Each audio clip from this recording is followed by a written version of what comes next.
olsun. Düğünlerde Berdavanlı Türkmen kendindeyiz. Buradan da Türkmen kendinin cemaatini salamlayırım.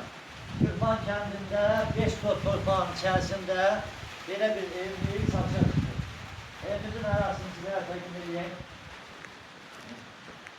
Evimizin bu hissəsində hamam və sanusen yerləşir. Bu hissəsində sanitar qovşaq yerləşir.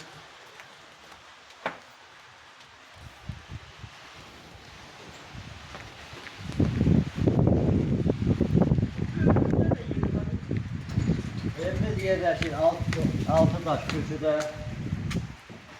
Evimizin bir hissəsi qonaq otağıdır. Təmirə ehtiyacı var, avoy dəyişilməlidir. Bu hissəsində rəxtaq yerləşir.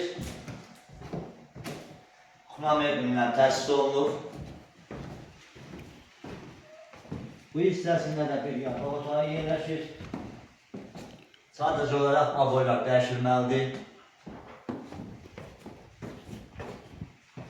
Evimizin bu hissəsində də bir yataq otağı yerləşir. Buranın da avoyu dəyişilməlidir. Hörmətli tamaşaçılar, evimiz 2 otaq, 1 zal, mətbəx, hamam və sanusendən ibarətdir. Evimizin qazı, işığı, suyu, Wi-Fi də belə mövcuddur. Evimizin sənədləri əraziyə uyğun olaraq bələdiyyə sənədi iləndir. Evimizin satış qiyməti 50.000 manatdır. Razılaşma yolda var. Allah alana da, satana da xeyir versin.